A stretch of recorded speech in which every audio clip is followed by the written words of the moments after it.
कर्ण, तुम्हारी ये विजय हम सूतों के लिए एक नए युग का सूत्रपात करेगी। प्रयास यही है रुशाली, परंतु मेरा लक्ष्य पाना इतना सरल नहीं। न जाने और कितने युद्ध लड़ने होंगे, कुछ दृश्य शत्रुओं से और कुछ अदृश्य शत्रुओं से। युद्ध होगा तब देखा जाएगा कर्ण। अभी तुम्हारा राज्याभिषेक है, इसके पश्चात क्या करने वाले हो कर्ण? यह सुनिश्चित करूंगा कि अंगवासियों को प्रजातंत्र मिले और उन्हें अपने जीवन पर स्वाधिकार मिले।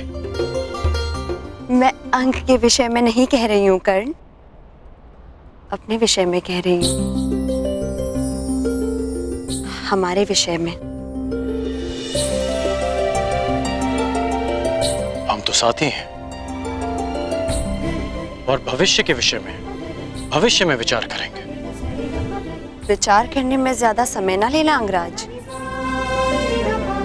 ये स्मरण रहे कि एक अविवाहित कन्या समाज की रीति नीति के विरुद्ध बिना किसी संबंध के यहाँ तुम्हारे साथ आई। अविवाहित में से हटाने में कितना समय लगता है रुशाली? धनुष से प्रत्यंचा एक बार जुड़ जाए तो धनुष के भंग होने से ही वो अलग होती है। शुभ दिन आए हैं कर्ण, शुभ शुभ बोलो। शुभ दिन आते नहीं है रुशाली, उन्हें लाया जाता है अपने परिश्रम से। शुभ दिन लाने के लिए लंबी यात्रा करनी होती है।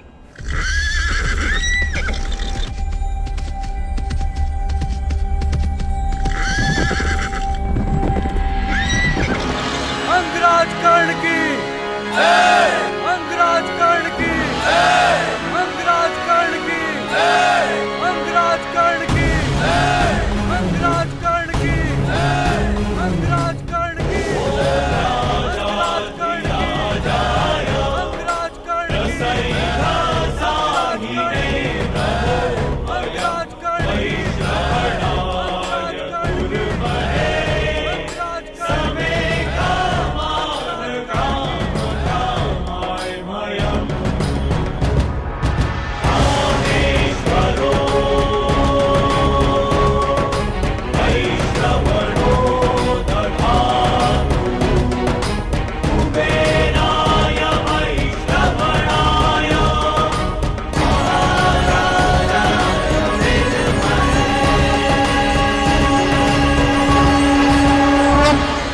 स्वागत है अंगराज। तुमने जो किया मैं उससे सहमत तो नहीं, परंतु तुम्हारी उपलब्धि का मैं सम्मान करता हूं। तुमने अपनी प्रतिज्ञा पूर्ण की, बधाई हो। मुझे प्रसन्नता है कि राधेकरण ने अपनी प्रतिज्ञा आपकी उपस्थिति में पूर्ण की। अंगवासियों, आपके राजा ने अपने पराक्रम, निष्ठा और शौर्य से एक राजा होने के अर्थ को सार्थक किया है। मैं शांतनुसूत भीष्म 5 तत्वों, 7 तलों और आप सभी को साक्षी रख के मैं राधेकर्ण को अंग प्रदेश का राजा घोषित करता हूं। अंगराज कर्ण की, अंगराज कर्ण की, अंगराज कर्ण की,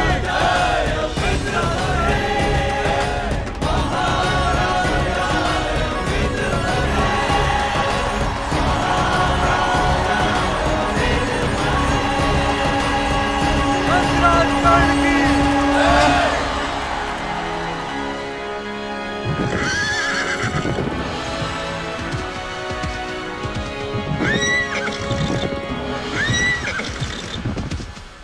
अब जैसी की परंपरा है, प्रथा है, तुम अपनी प्रजा को अपना प्रथम संबोधन दो। अंगवासियों, मुझे आशा है कि आप अपने राजा के लिए शीघ्र ही एक उत्तम सिंहासन की व्यवस्था अवश्य करेंगे। उसकी आवश्यकता नहीं मामाई।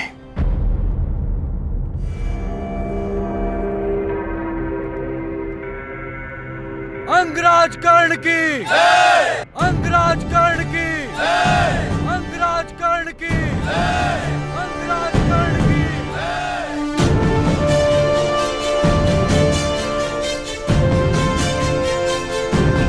मुझे स्मरण है जब पहली बार मैंने अंग की धरती पर अपना पांव रखा, मेरे स्वागत के लिए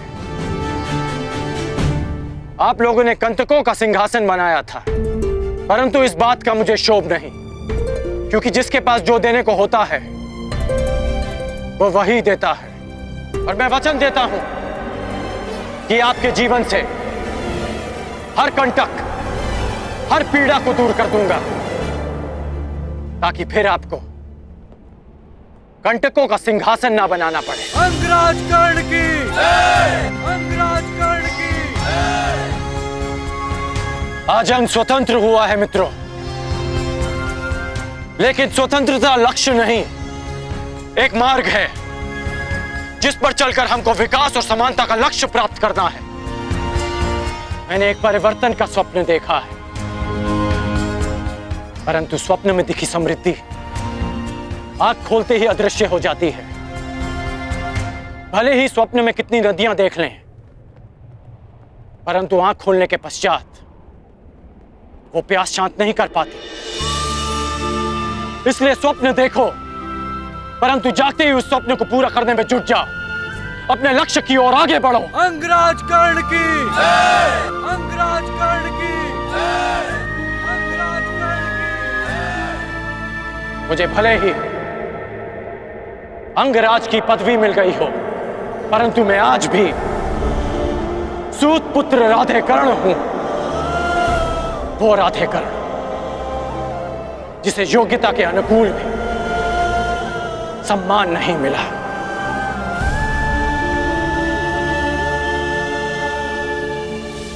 अंग का लक्ष्य है सम्मान पाना, अंग का लक्ष्य है परिवर्तन पाना। मेरी नीति कहती है कि राजा को शासन नहीं, सेवा करनी चाहिए अपनी प्रजा की, अपने राज्य की, और वही मैं करूंगा।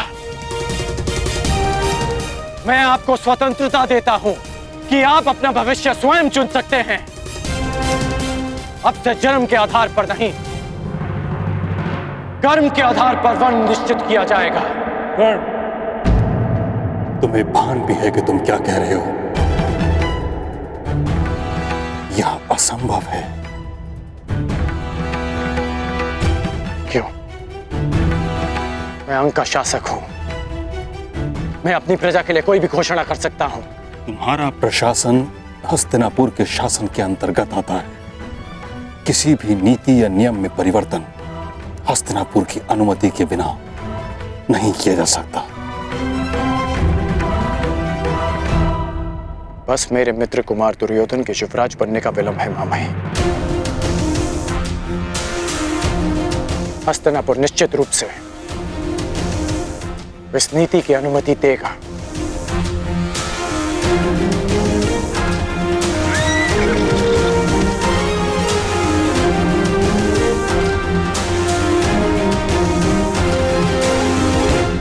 ये कौन है? लगता है कोई संदेश आया है।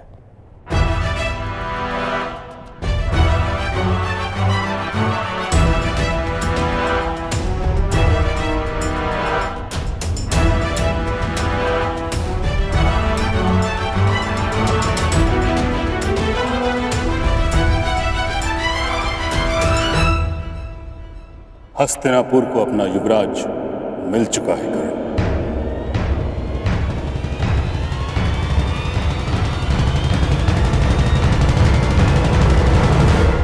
युधिष्ठिर को युवराज के पद पर शोभित किया गया। अब तुम्हें कोई भी नीति लागू करने के लिए अपने मित्र दुर्योधन से नहीं, युधिष्ठिर से अनुमति लेनी होगी।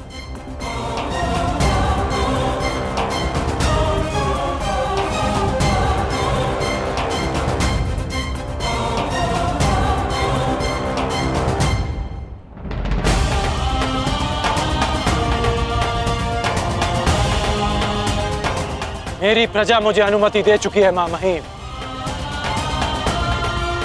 अंग की प्रजा में परिवर्तन आ चुका है। शीघ्र ही परंपरा में भी परिवर्तन आएगा। यदि मैं जरासंध को पराजित कर सकता हूं तो मैं अन्याय और अनीति के इस दानव को भी पराजित करूंगा। जिस तरह अंगवासियों ने इस बांध को तोड़ा है, उसी तरह परंपरा और अन्याय का यह बांध भी टूटेगा जिसने हमारी जीवन धारा को रोक रखा है। परंतु अभी मुझे अपने मित्र के पास जाना होगा। इस समय उसे मेरी आवश्यकता है। उसे बहुत बड़ा आघात लगा होगा मां महिम। आज्ञा दीजिए।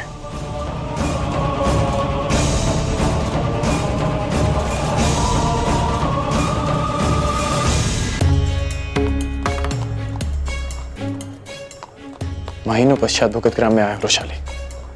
बहुत प्रसन्नता हो रही है। आशा है कि भगत ग्राम वासियों को भी हमें देखकर उतनी ही प्रसन्नता हो रही होगी।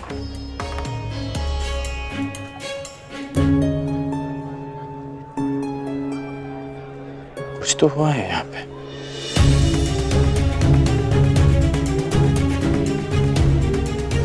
इन लोगों को देखकर लगता है कि कुछ अवांछित घटा है यहाँ।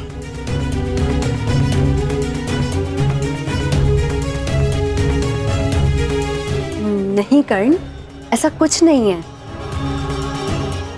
तुम मुझे यहाँ छोड़ो और कुमार दुर्योधन के पास जाओ।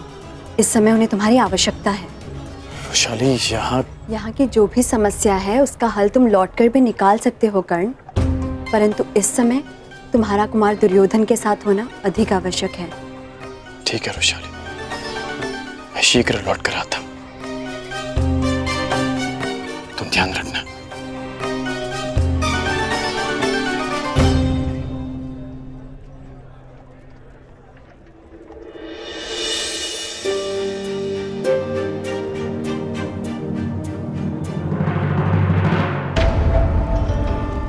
युधिष्ठिर को युद्ध में मैं भेजूंगा। मैं, और युद्ध में प्राण तो किसी के भी जा सकते हैं ना पुत्र। सत्यवचन महाराज, सत्यवचन।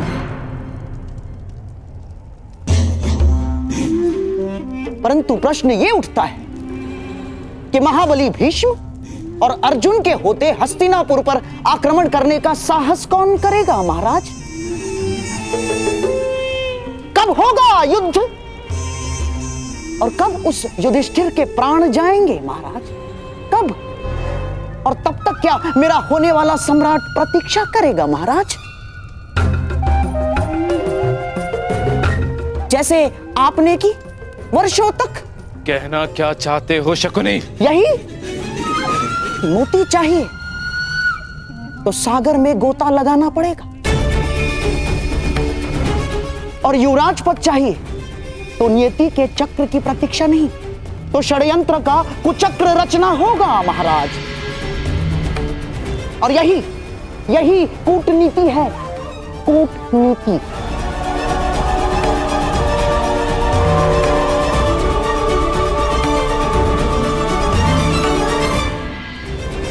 मामाश्री, केवल आप हैं जो मेरे मन की व्यथा को समझ सकते हैं। मैं उन पांडवों की उन्नति से क्रोध में जल रहा हूं मामा, क्रोध में जल रहा हूं मैं। तुम्हारे इस क्रोध की अग्नि को संभाले रखना। ये तुम्हें जलाने के लिए नहीं, तुम्हारे शत्रु को भस्म करने के लिए है। विस्तार में बताइए मामा। दुर्योधन को पहली समझ में नहीं आती। पहली ही कुचक्र की नींव होती है दुर्योधन। तुम्हारे भविष्य के प्रासाद के लिए एक योग्य वास्तुशास्त्र की आवश्यकता है।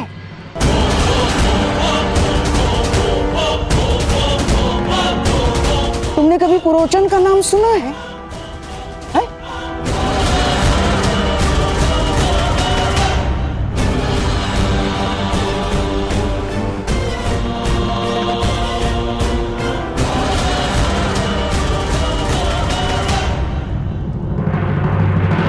मामा श्री बता रहे थे कि मायावी दानव के पश्चात यदि कोई संसार में महान वास्तुकार है तो वो आप हैं।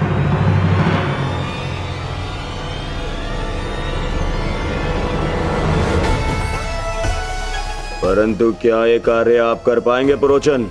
मैं एक विध्वंस किए हुए नगर का पुनः निर्माण भी कर सकता हूं और एक महानिर्माण से विध्वंस का सूत्रपात भी कर सकता हूं।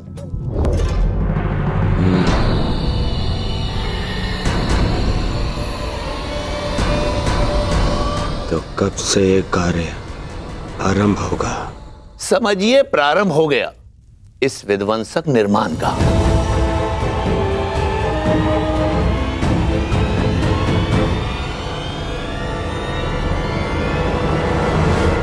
कल ही आपके समक्ष एक लघु निर्माण प्रस्तुत होगा। भवन होता है उसमें निवास करने वालों की रक्षा के लिए, परंतु यह भवन अपने निवासियों के लिए चिता बन जाएगा।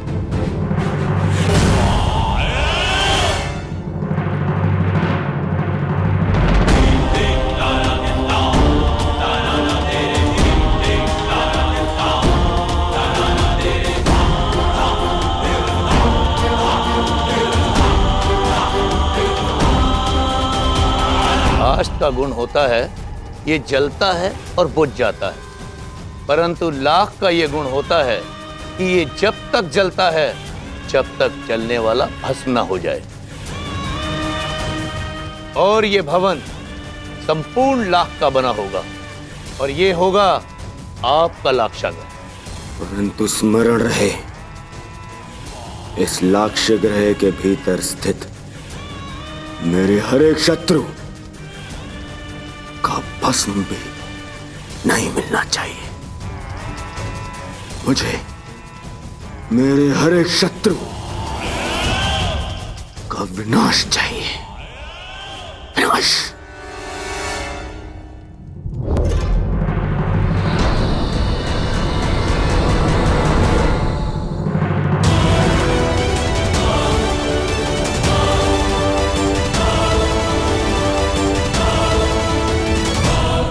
शत्रु का नाश अवश्य होगा मित्र।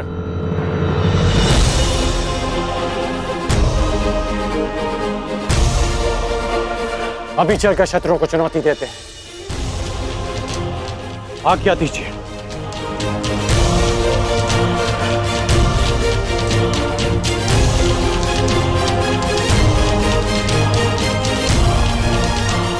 तुम मेरे मित्र हो कर्ण,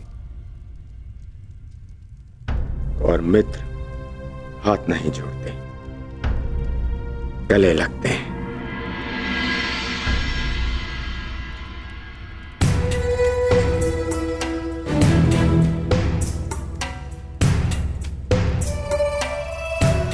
यदि आचार्य द्रोण अनुमति देते तो आज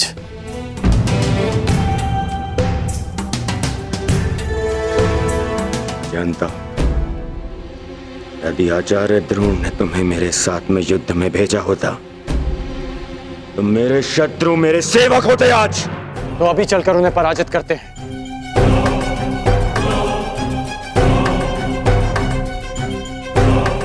होगी, उनकी पराजय अवश्य होगी, परंतु युद्ध करके नहीं। क्यों पुरोचन महोदय? जी महाराज कुमार। कर्ण, ये हैं पुरोचन और रब। ये हमारे लिए युद्ध लड़। युद्ध करे बिना पांडवों को कैसे परास्त किया जा सकता है? ऐसा कौन सा मार्ग है? मार्ग है, उन्हें भान भी नहीं होगा और उनका अस्तित्व सदैव के लिए मिट जाएगा।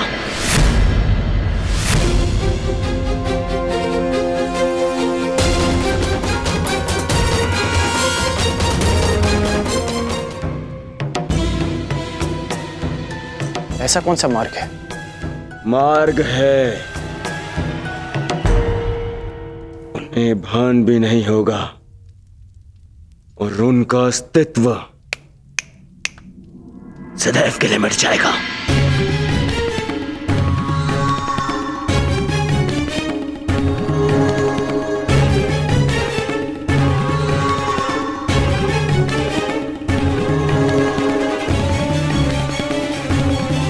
और वो दुर्योधन के कहने का तात्पर्य यह है कर्ण कि शत्रु को भान नहीं होना चाहिए कि उन पर आक्रमण की तैयारियां हो रही हैं। और युधिष्ठिर अब कोई सामान्य कुमार नहीं है, युवराज है, युवराज। और उस पर आक्रमण करने से पूर्व भीषण तैयारियां करनी होंगी, और वो भी गुप्त रूप से, है ना मेरे होने वाले सम्राट?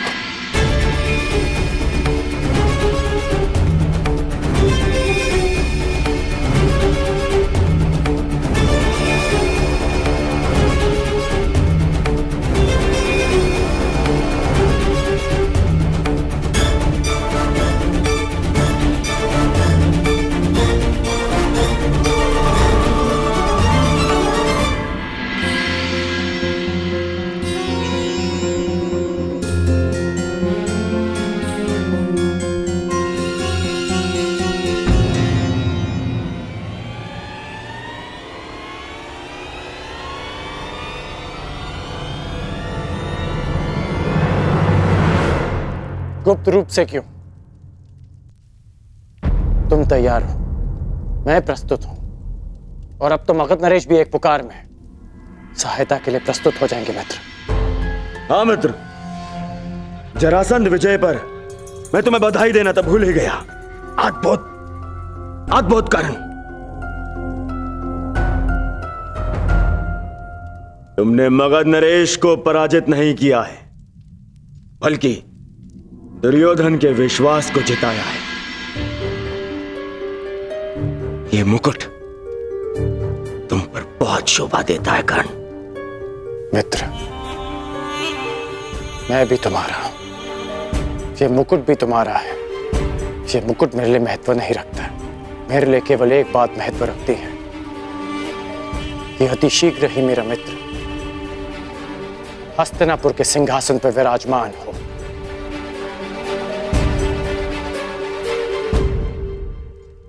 महाराज कुमार की जय हो। भूगत ग्राम में विकट समस्याएं आ गई हैं। वहां पर अंगराज की उपस्थिति तुरंत आवश्यक है। आज्ञा दीजिए मित्र, बहुत जल्द सेवा में प्रस्तुत होता हूं।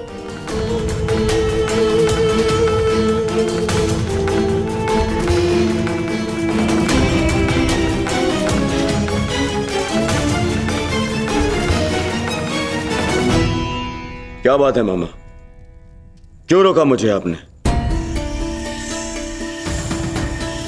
क्या आपको कर्ण की मित्रता और निष्ठा पर संदेह है? ना ना ना ना ना ना, कर्ण की निष्ठा पर मुझे कतई संदेह नहीं ना, परंतु उचित और अनुचित को लेकर उसके विश्वास पर भी संदेह नहीं।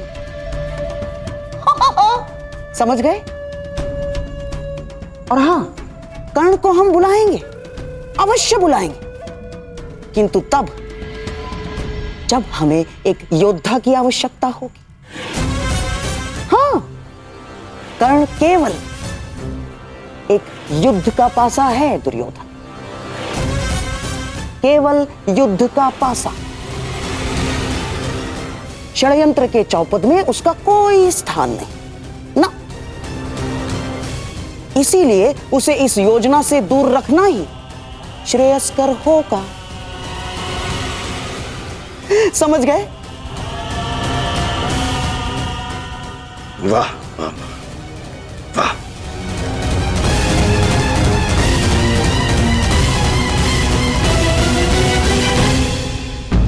इसकी हर वस्तु को नष्ट कर दो। अरे इतने दिनों तक ये कर्ण के साथ रही, अविवाहित होने के पश्चात भी।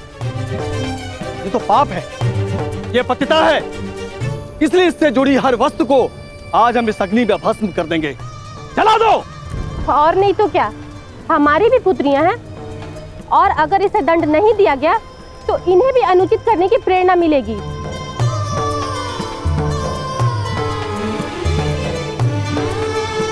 पिताश्री, आप कुछ कहते क्यों नहीं?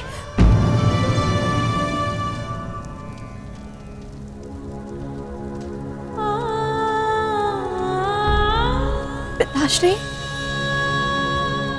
क्या आपको भी यही लगता है कि आपकी पुत्री पतिता है, कि उसने कोई ऐसा कार्य किया है जो आपके मान के विरुद्ध है?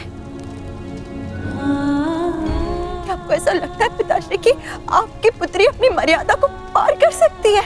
मुझे अपनी पुत्री पर विश्वास है, मुझे अपनी पुत्री की पवित्रता पर विश्वास है, परंतु तेरा पिता होने के साथ साथ मैं इस समाज का एक सदस्य भी हूं, और हर समाज के कुछ नियम ऐसे होते हैं जिन्हें कोई नहीं तोड़ सकता, कोई नहीं बदल सकता, तेरा विवश पिता भी नहीं।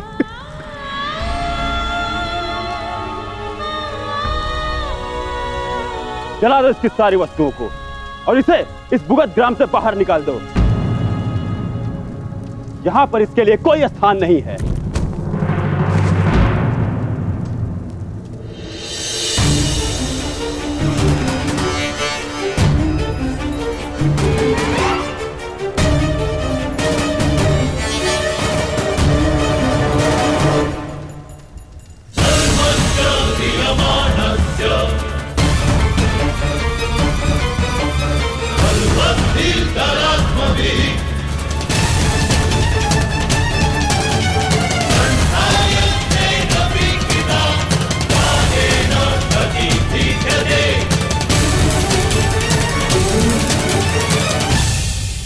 मैं आप सब की बात का समर्थन करता हूं। उचित किया आप लोगों ने, ऐसा ही करना चाहिए। जला दीजिए वो हर वस्तु जिसे रोशाली ने स्पर्श किया।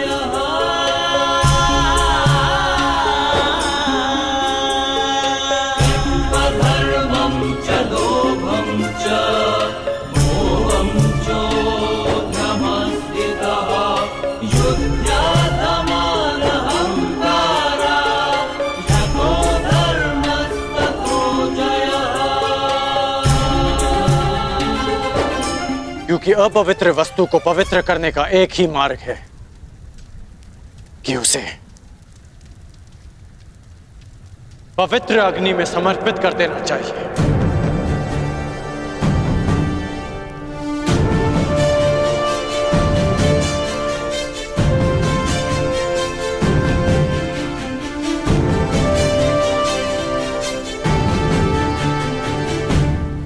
अगर आप सबको लगता है कि रोशाली भी अशुद्ध है तो इसे भी जला दो, परंतु इस नाते आप सबको भी इस अग्निकुंड में कूदकर अपने प्राण दे देने चाहिए, क्योंकि आप सबने भी रोशाली की वस्तुओं को स्पर्श किया। आप में और उन उच्च वर्ग के नागरिकों में कोई अंतर नहीं। वो आप पर अनीति करते हैं क्योंकि वो आपसे अधिक शक्तिशाली हैं, और आप रोशाली पर अन्याय करते हैं क्योंकि आपको लगता है कि वो आपसे दुर्बल है। हाँ, रोशाली अविवाहित है, परंतु विवाहित तो मैं भी नहीं, और हम दोनों साथ थे। फिर आपने केवल रोशाली का बहिष्कार क्यों किया, मेरा क्यों नहीं? इसलिए क्योंकि रोशाली एक स्त्री है और मैं एक पुरुष, या इसलिए कि मैं आपसे अधिक शक्तिशाली हूं?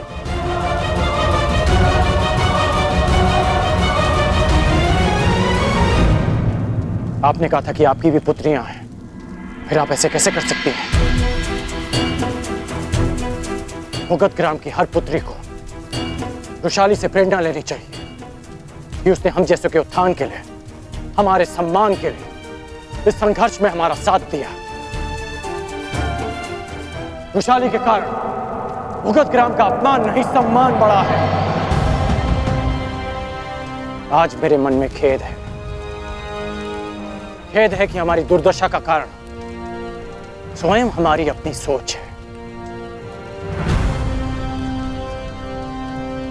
ठीक कहा आपने, ठीक कहा कि यह स्थान वृषाली के लिए नहीं, क्योंकि उसमें और आप में बहुत अंतर है। जब भी आपको देखता हूं तो मन धुतकारता है कि मैं किसके लिए संघर्ष कर रहा हूं, और जब भी वृषाली को देखता हूं तो अनुभव होता है कि हाँ, मुझे उसके लिए संघर्ष करना है।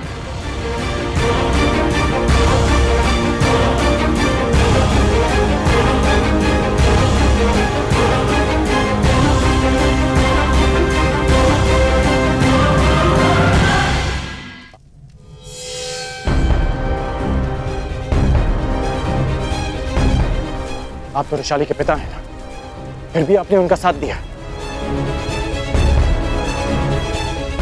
यदि यही कार्य आपका पुत्र करता तो क्या आप उसे अस्वीकार कर देते, उसकी वस्तुओं को जला देते? संसार की सबसे बड़ी शक्ति, सबसे बड़ा भाव विश्वास होता है।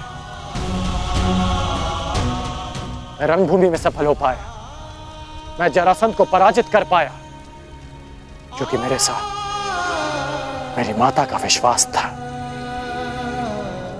वृषाली का विश्वास था, और आप उसी विश्वास को अग्नि को समर्पित करना चाहते हैं।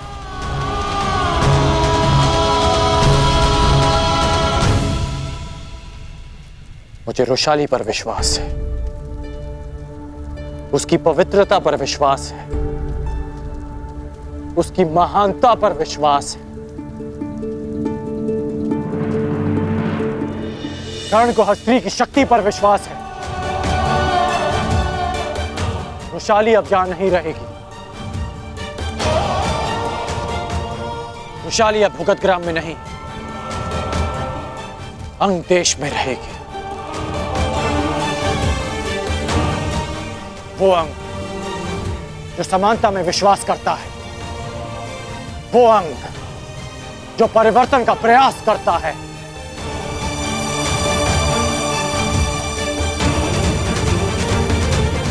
अंग तुम्हारा स्वागत करता है वृषाली।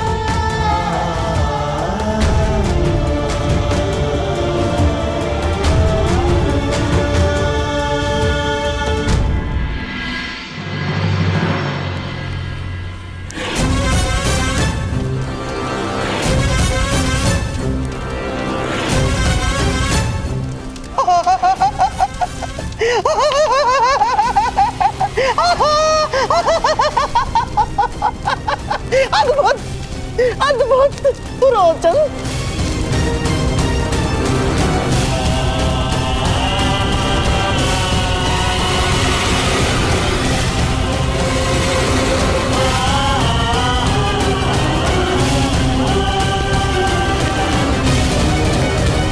अद्भुत रोचन, अद्भुत।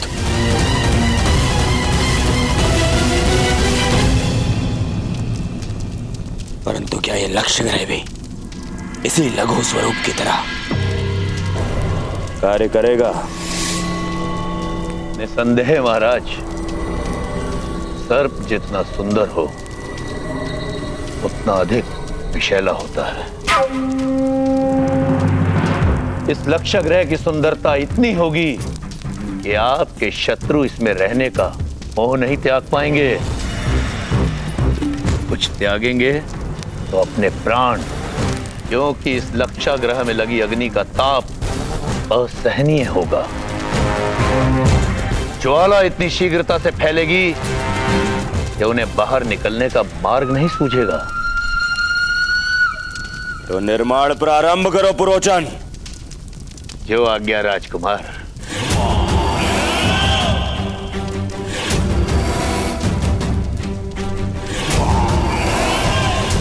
मामा, यहाँ भवन का निर्माण पूर्ण होगा।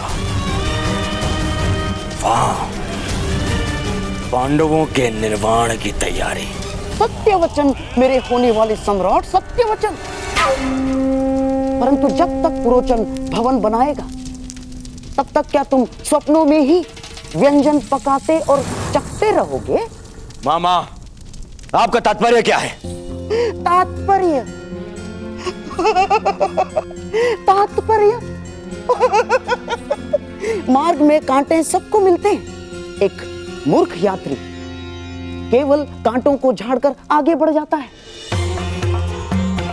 परंतु एक बुद्धिमान यात्री कांटों के वृक्ष को ही समूल नष्ट कर देता है। समूल, ताकि कोई दूसरा कांटा जन्म ना ले। दूसरा कांटा? हाँ मेरे होने वाले सम्राट, दूसरा कांटा। मान लो ईश्वर की कृपा या नियति के पक्षपात के कारण पांडव लाक्षागृह से बच निकले तो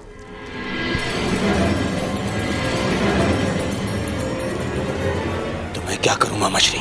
विवाह। मामा, क्या कह रहे हैं आप? विवाह?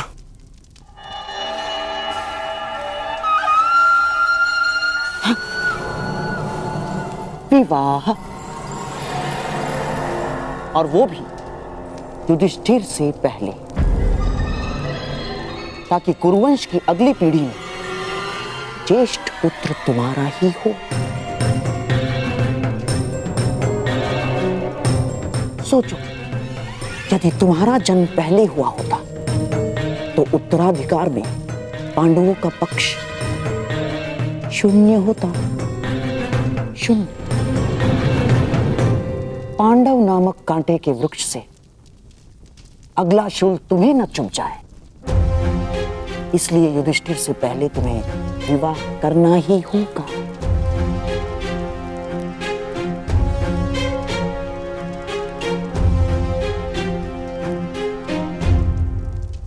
परंतु अचानक मेरे विवाह की बात।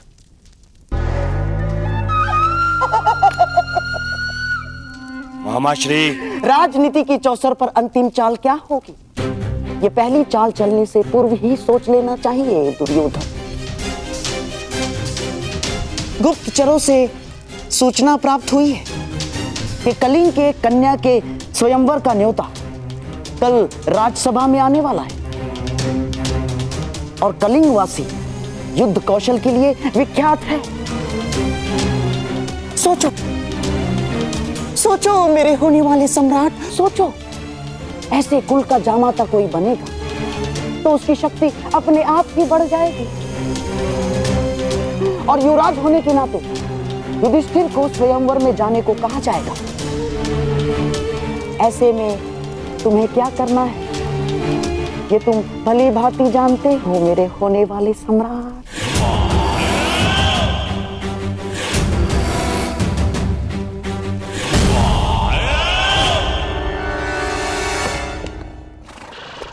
तुम जानते हो ना कर्ण, तुमने क्या किया है?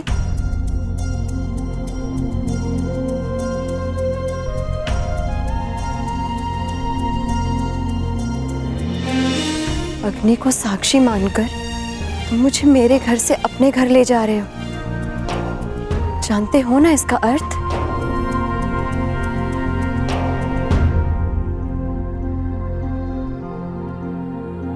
क्या तुम सच में मुझसे विवाह करोगे?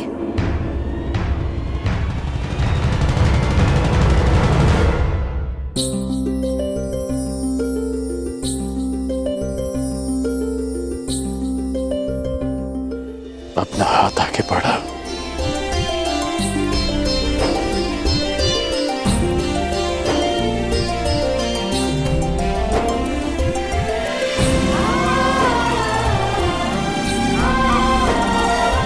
क्या तुम सच में मुझसे विवाह करोगे?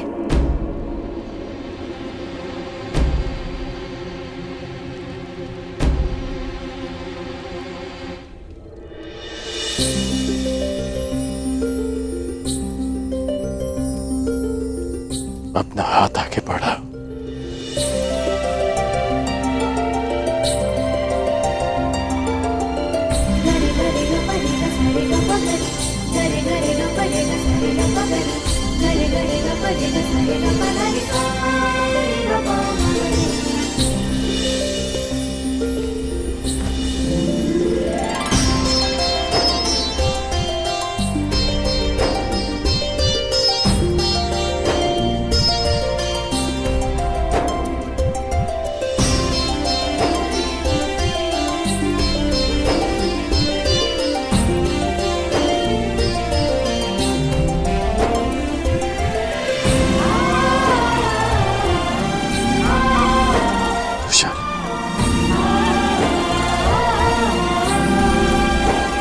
मैं तुमसे विवाह करना चाहता हूं।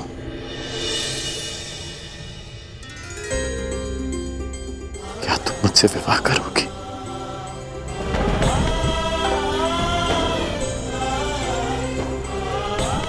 हाँ,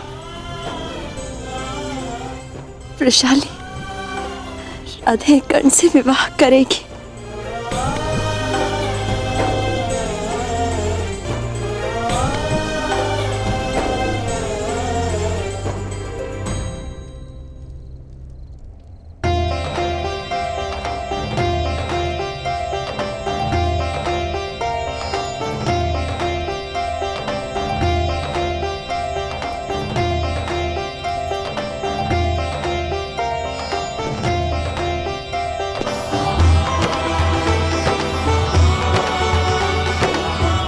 चले। सारथी, प्रस्थान करो।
वैशाली,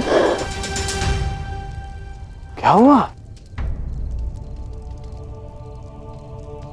कोई बुरा स्वप्न देखा?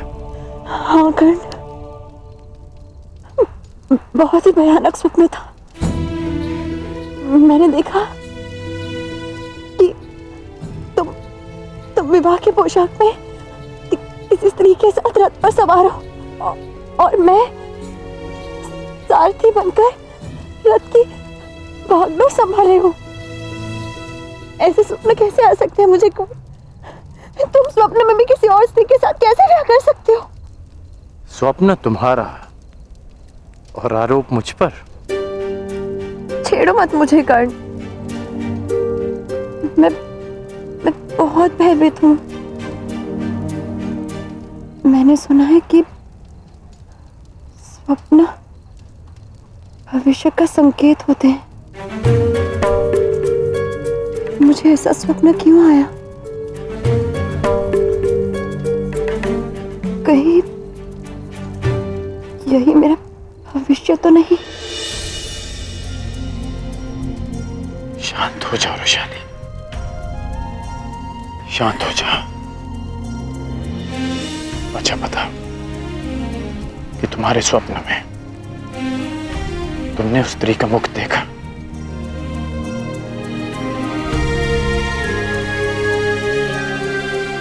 तो फिर तुम कैसे कह सकती हो कि वो कोई और स्त्री थी? तुमने ठीक कहा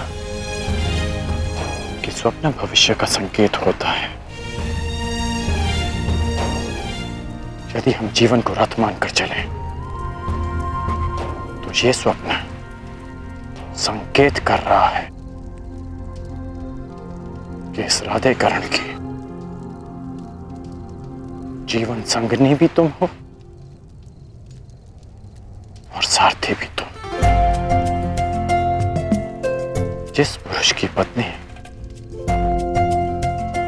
उसकी सहयात्री होने के साथ साथ मार्गदर्शिका भी हो, तो बड़ा भाग्यशाली होता है।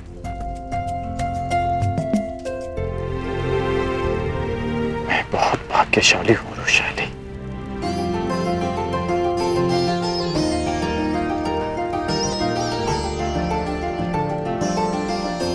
ईश्वर करे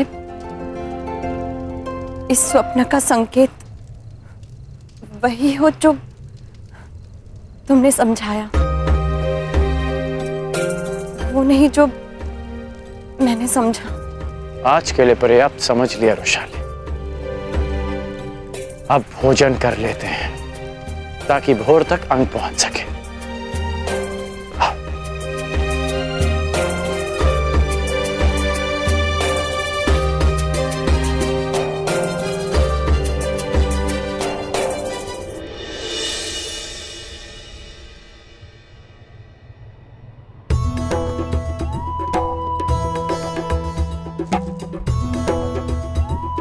अंगराज कर्ण की, अंगराज कर्ण की,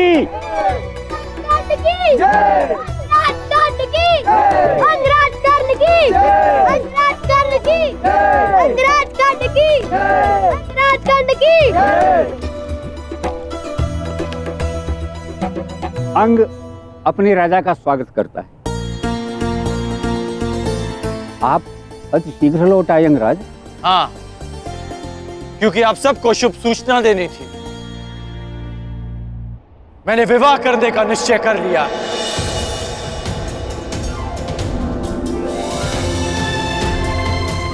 अंग देश को उसकी महारानी बहुत शीघ्र ही मिलेगी। अंग की रानी कौन होगी मित्र?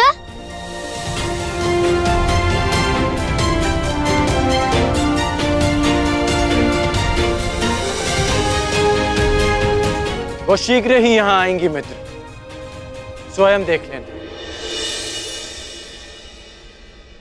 तो आपने अंग को महारानी देने का कौन सा दिवस निश्चित किया?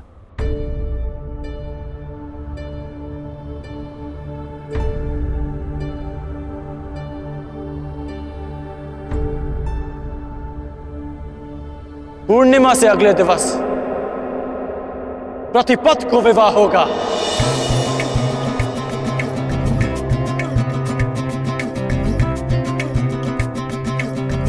मेरे जीवन का सबसे सुंदर दिन प्रारंभ होगा।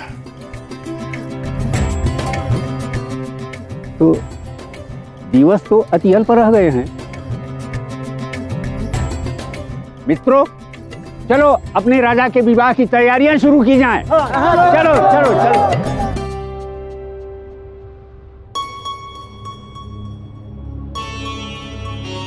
कर्ण,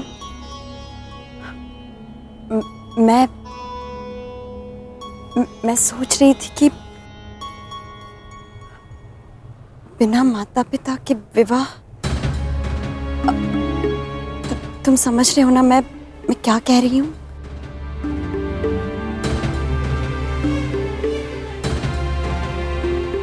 रुशाली, हमारा विवाह माता पिता के आशीर्वाद से ही होगा। मैंने माता और पिताश्री को यहां आने का संदेश दे दिया है और तुम्हारे पिताश्री को भी निमंत्रण भिजवा दिया है रुशाली।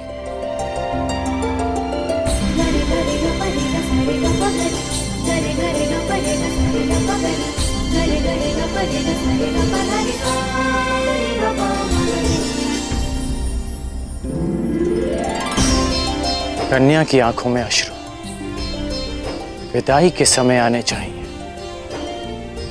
उससे पूर्व नहीं।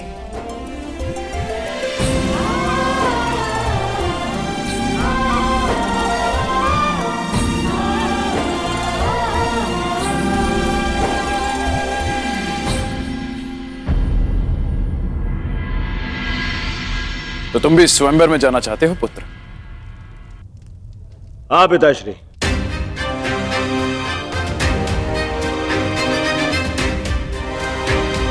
नहीं कुमार, ये नियम के विरुद्ध है। जब तक ज्येष्ठ पुत्र अविवाहित है, युवराज अविवाहित है, तब तक कोई और कुमार स्वयंवर में नहीं जा सकता।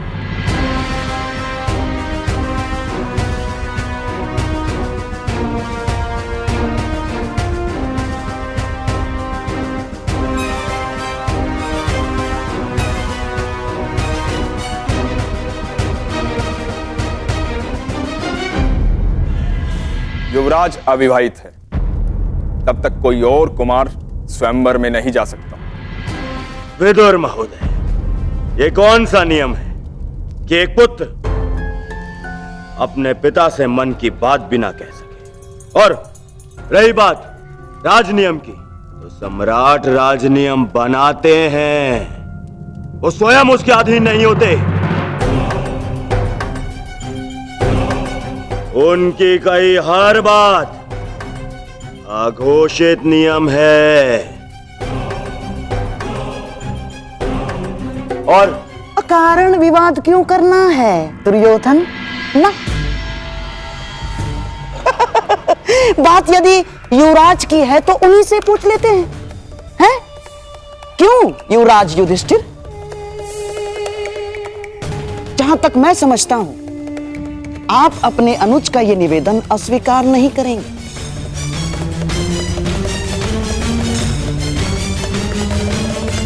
निसंदेह है मामाश्री, यदि अनुज दुर्योधन स्वयंवर में साथ जाना चाहते हैं तो मुझे कोई आपत्ति नहीं।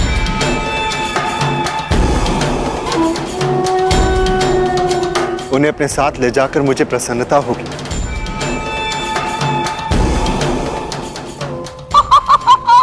साधु साधु, आपका अपने भाई के प्रति प्रेम अतुलनीय है।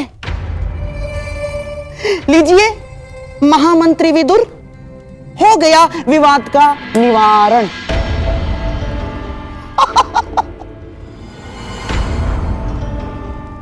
अब दोनों भाई प्रसन्नतापूर्वक स्वयंवर में जाएंगे, और यदि कुमार दुर्योधन साथ रहेंगे तो युवराज युधिष्ठिर की सुरक्षा भी हो जाएगी। और अपने भ्राताओं की सुरक्षा के लिए मैं साथ जाऊंगा ज्येष्ठ पिताश्री।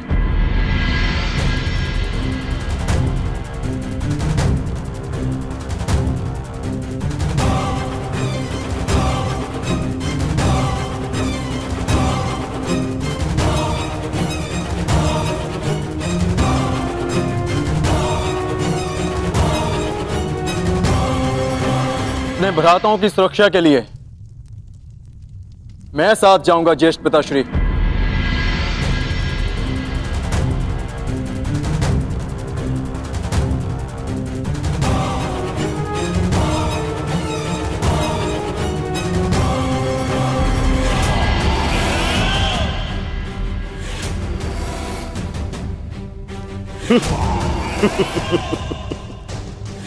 स्वागत है अर्जुन, स्वागत है तुम्हें। मेरा एक मित्र भी तुमसे मिलने के लिए विलायत है।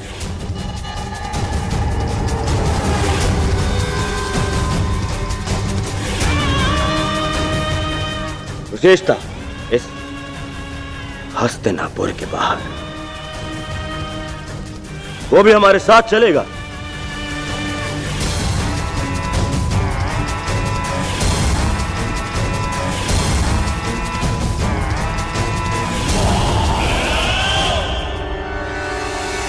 विदुर, कलिंग नरेश को संदेश भेज दिया जाए कि हस्तिनापुर के कुमार स्वयंवर में पधार रहे हैं।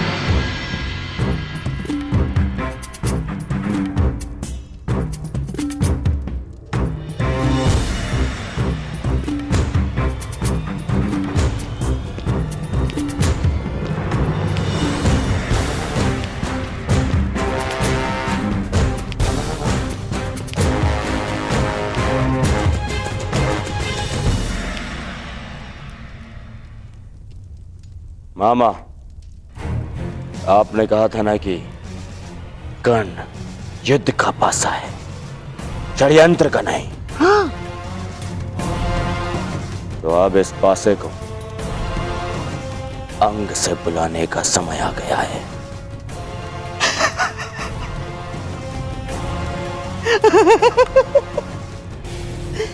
मेरे होने वाले सम्राट।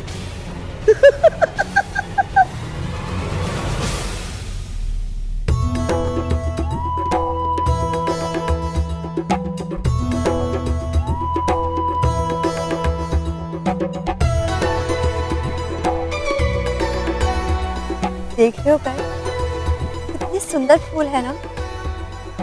हम हमारे विवाह में ऐसे ही पुष्पों से सज्जा करवाएं।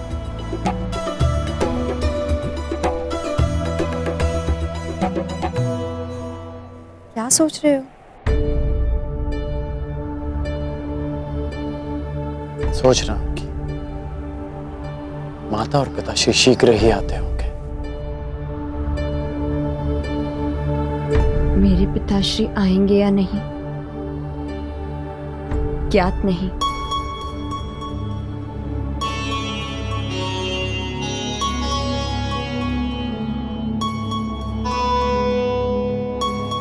अच्छा एक बात बताओ, क्या सोचा है तुम? विवाह के पश्चात तुम्हारा घर कैसा होगा? पहली बात, वो मेरा घर नहीं हमारा घर होगा। और दूसरी बात, वो भले छोटा होगा परंतु सुंदर होगा। भित्तियों पर सुंदर सुंदर कलाकृति, दोनों पर कलाकृतियां, श्वेत और दूसरे रंग की यवनिकाएं, और खिड़की से ऐसा दृश्य होगा जहां से सूर्य भी दिखे और चंद्रमा भी। और हाँ, ऐसे सुंदर और सुगंधित पुष्प सज्जा हो। और हे ईश्वर, पुष्प सज्जा का कार्य अधूरा पड़ा है। तुम भी ना मुझे बातों में उलझाकर ना स्वयं कुछ करते हो ना मुझे कुछ करने देते हो। कहाँ मैंने सोचा था कि तुमसे पुष्प सज्जा में सहायता लो, परंतु तुम जैसे कठोर योद्धा कहाँ से इन कोमल से पुष्पों को समझेगा।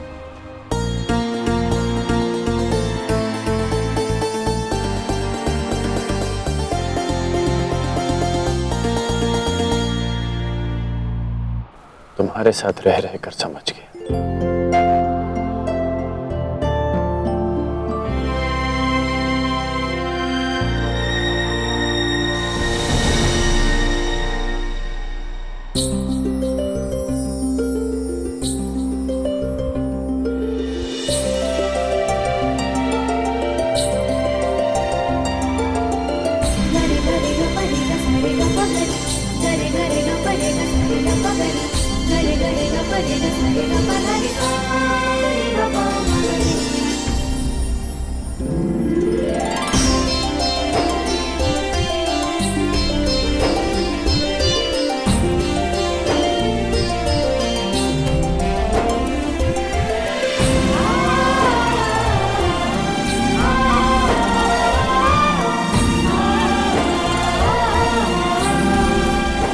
कैसा लगा मेरा प्रबंध? अद्भुत, अति सुंदर।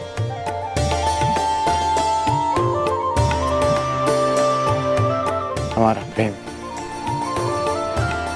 इन फूलों की तरह रहेगा, अद्भुत और अति सुंदर, जो सारे संसार को सुगंधित कर देगा। परंतु इन पुष्पों का एक गुण नहीं होगा हमारे प्रेम। वो क्या? ये हमारा प्रेम कभी मुरझाएगा नहीं।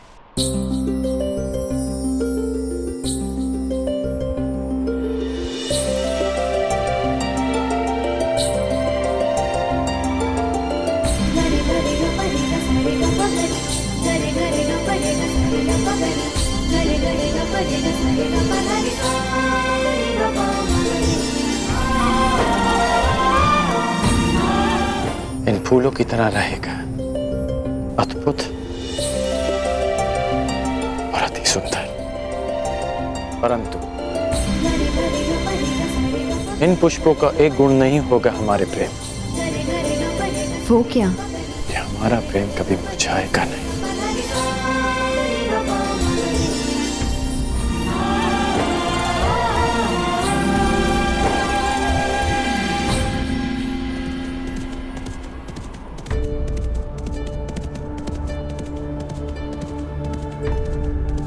रथ आने की ध्वनि है।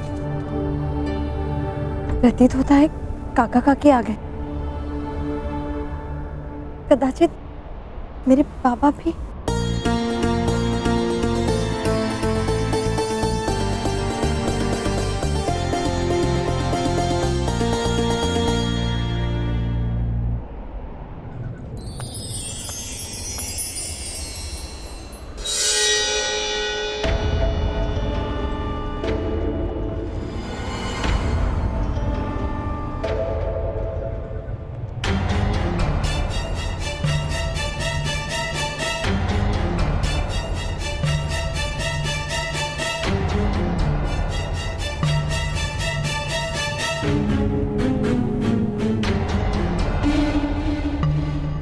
प्रणाम कुमार।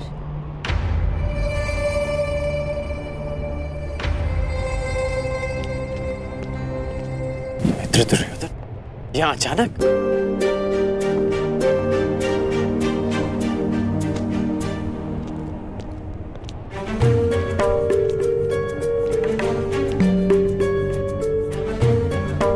क्यों? मित्र के अचानक आने पर प्रतिबंध है? नहीं, आपका स्वागत है।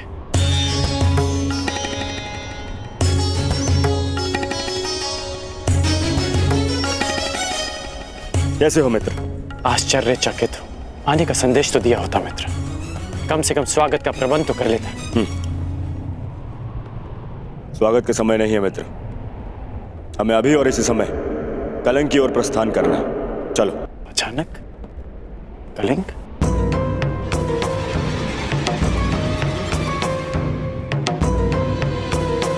हाँ, कलिंग नरेश की पुत्री के स्वयंवर का निमंत्रण आया है।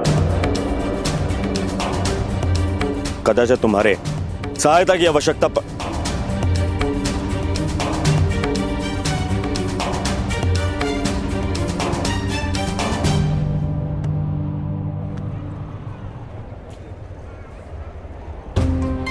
अब इसे क्या हुआ है?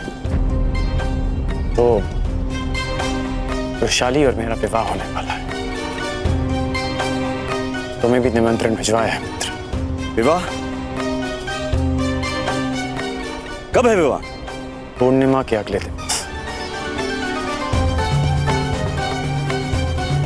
तो मुझे लगा था कि अगर तुम मेरे साथ में चलोगे तो उचित होगा, परंतु तुम्हारा विवाह भी है।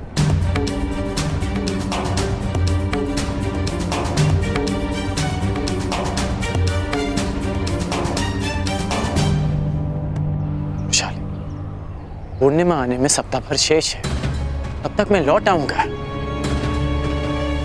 अवश्य किसी संकट का अनुमान होगा कुमार दुर्योधन, इसलिए मेरी सहायता की आवश्यकता है।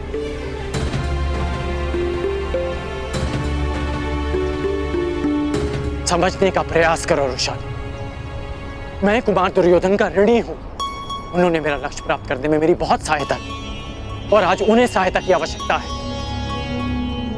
मैं उन्हें निराश नहीं कर सकता। मित्र की सहायता कर्ण का परम धर्म है।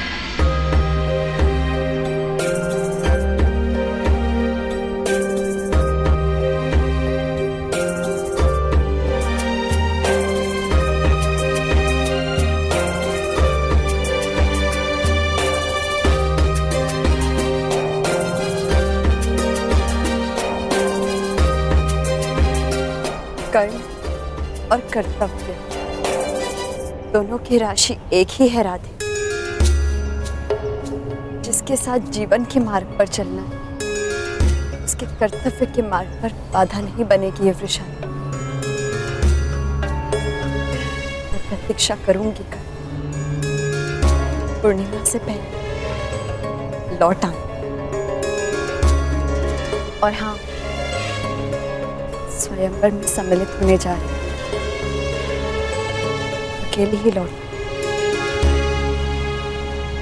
कोई भी हो, सौत किसी को नहीं भाती।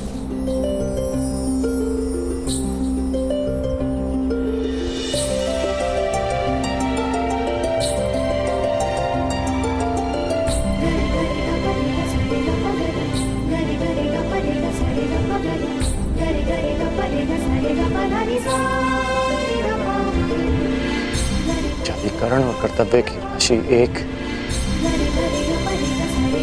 वृषाली और विश्वास की राशि भी एक है। और अब जे कर्ण का कर्तव्य है कि वो वृषाली का विश्वास ना दो। यदि कर्ण धनुष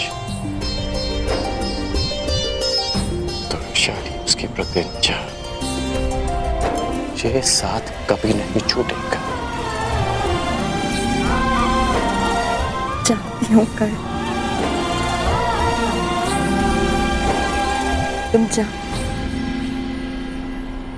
परंतु शीघ्र ही लौटना,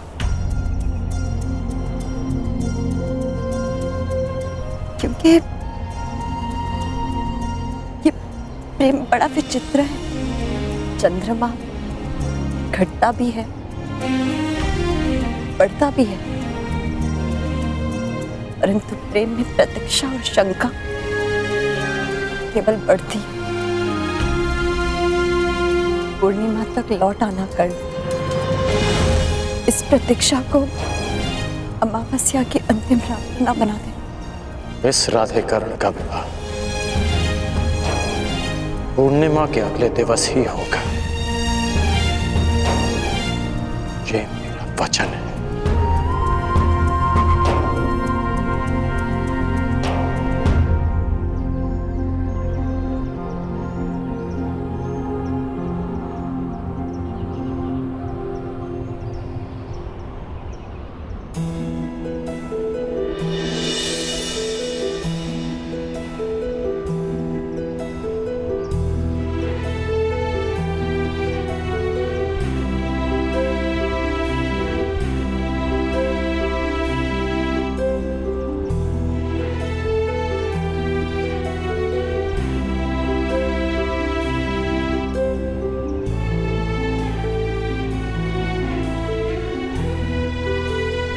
ईश्वर करे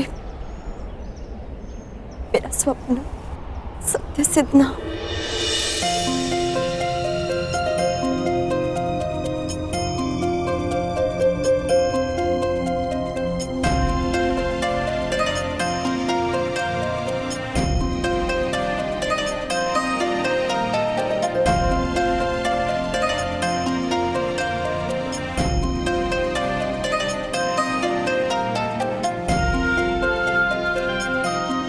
हे प्रभु, मेरा सपना सत्य सिद्ध हो।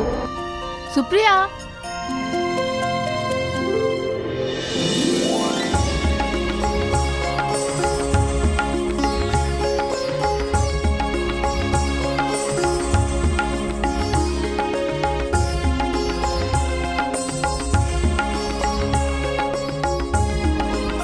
सुप्रिया, शीघ्रता से चलो, राजकुमारी भानुमति आपकी प्रतीक्षा कर रही हैं। आ रहे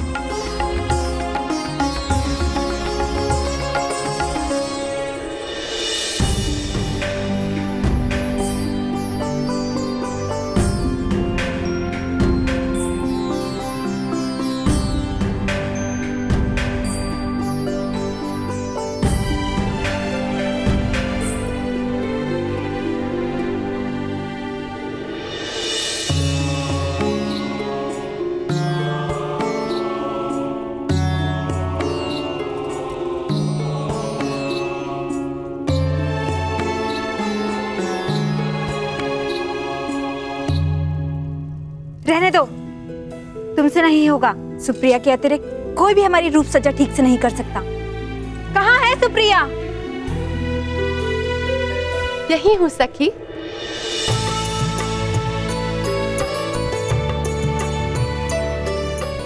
सुप्रिया, कहाँ थी तुम सुप्रिया? थोड़ी सांस तो लेने दिया करो। कभी कभी मैं सोचती हूँ कि तुम्हारे विवाह के पश्चात मेरे बिना क्या होगा तुम्हारा। होना क्या है, मैं तुम्हें अपने साथ लेके जाऊंगी। क्या हुआ, इतनी चकित क्यों हो गई हो? सखी, स्वप्न। मैंने एक स्वप्न देखा। मैंने देखा कि मेरा भी विवाह हो रहा है। अच्छा, तो तुमने अपने वर को देखा कि नहीं? नहीं। उनके मुख पर सूर्य जैसा तेज था।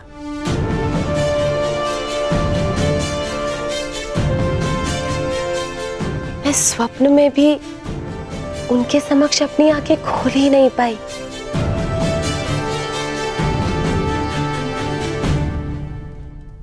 तो फिर सपने में देखा क्या? बस यही कि उन्होंने अपना पग जहां रखा वहां पुष्प खिला। ओहो, तो तुम्हारे मन में भी प्रेम के पुष्प खिलने लगे हैं। कहीं ऐसा ना हो कि मेरे स्वयंवर में अपने लिए वर ढूंढने लग जाओ।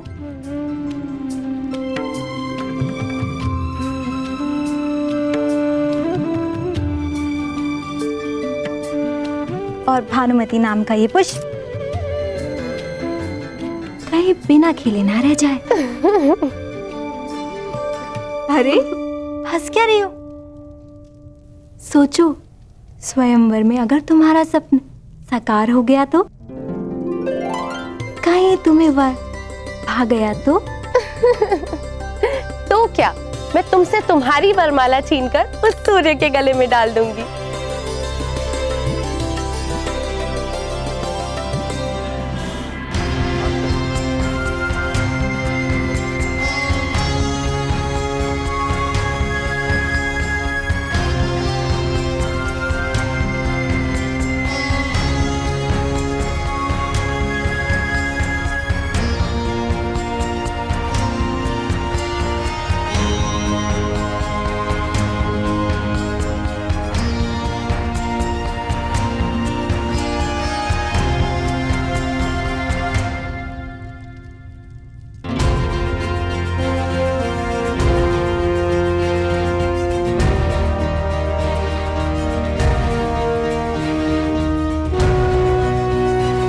कलिंग का राजप्रसाद हस्तिनापुर जितना विशाल ना सही, किंतु सुंदरता में कम भी नहीं।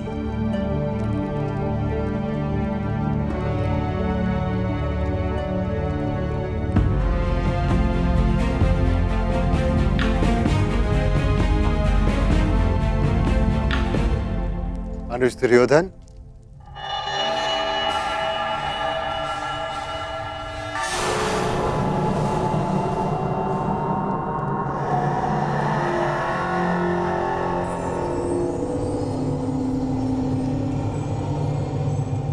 आप तो बहुत शीघ्र ही आ गए। मुझे तो लगा कि आप अंग से होते हुए आएंगे, इसीलिए आपको विलंब होगा।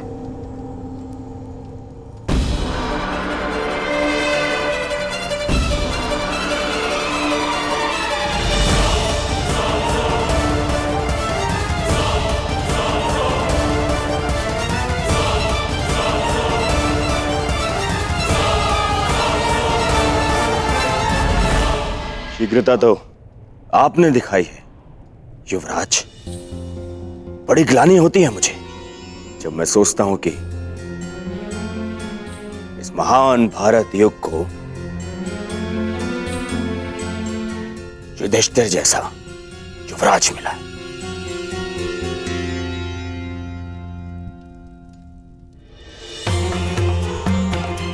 पहले आपने अर्जुन की सहायता से युवराज का मुकुट तो धारण कर लिया, अब इसका भार भी संभाला नहीं जाता क्या आपसे? कि आज भी अर्जुन को ले आए हैं अपनी सहायता के लिए?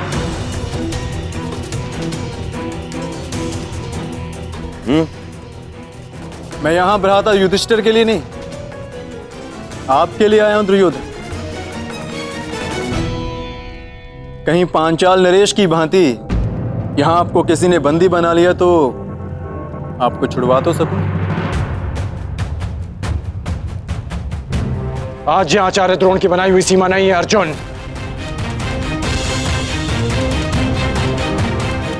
आज दुर्योधन के साथ कर्ण भी प्रस्तुत है, जो उनकी हर शत्रु से रक्षा करने में समर्थ है, चाहे वो कोई राजा हो या किसी युवराज का सहायक।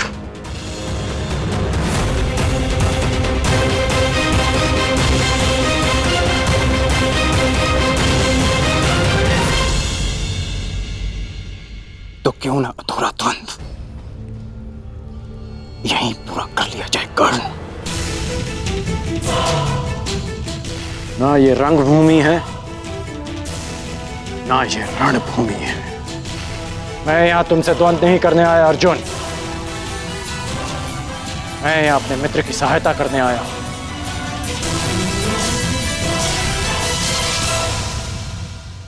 मैं वचन देता हूं कि पहला बाण मैं नहीं चलाऊंगा,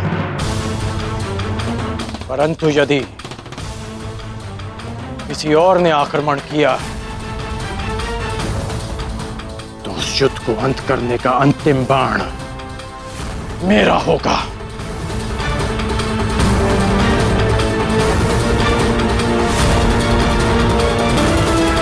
शांत अनुज, ये मत भूलो कि हम यहां पर ना तो प्रतिस्पर्धी हैं और ना ही शत्रु। दुर्योधन भी हमारा ही भ्राता है। हम यहां पर हस्तिनापुर से स्वयंवर में भाग लेने आए।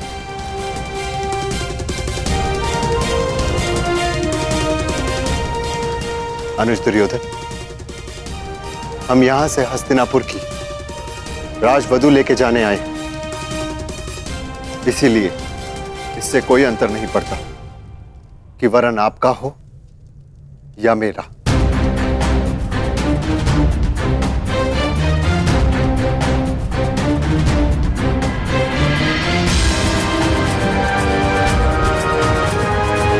चलो अनुज।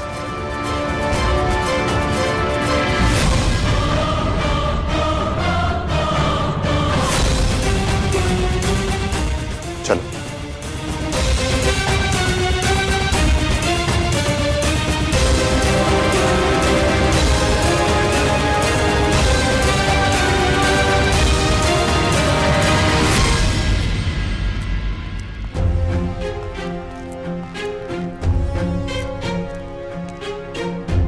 सखी, झरोके में आइए ना।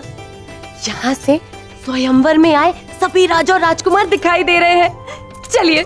नहीं सखी, राज्यसभा में आपको इतना समय नहीं मिलेगा, इसलिए अभी इन राजाओं और राजकुमारों को अच्छे से देख लीजिए। वर चुनने में सरलता होगी आपको। इतने सारे राजकुमारों में से किसी एक का चयन करना कोई आसानी कार्य तो नहीं है ना? इतना कठिन भी नहीं है सखी। एक काम करती हूँ, मैं देख के आती हूँ और फिर आपको बताती हूँ कि किससे विवाह करना चाहिए। हाँ? चलो कर्ण, हम वहां बैठेंगे। क्षमा करना मित्र, मैं यहां अवश्य तुम्हारे साथ आया,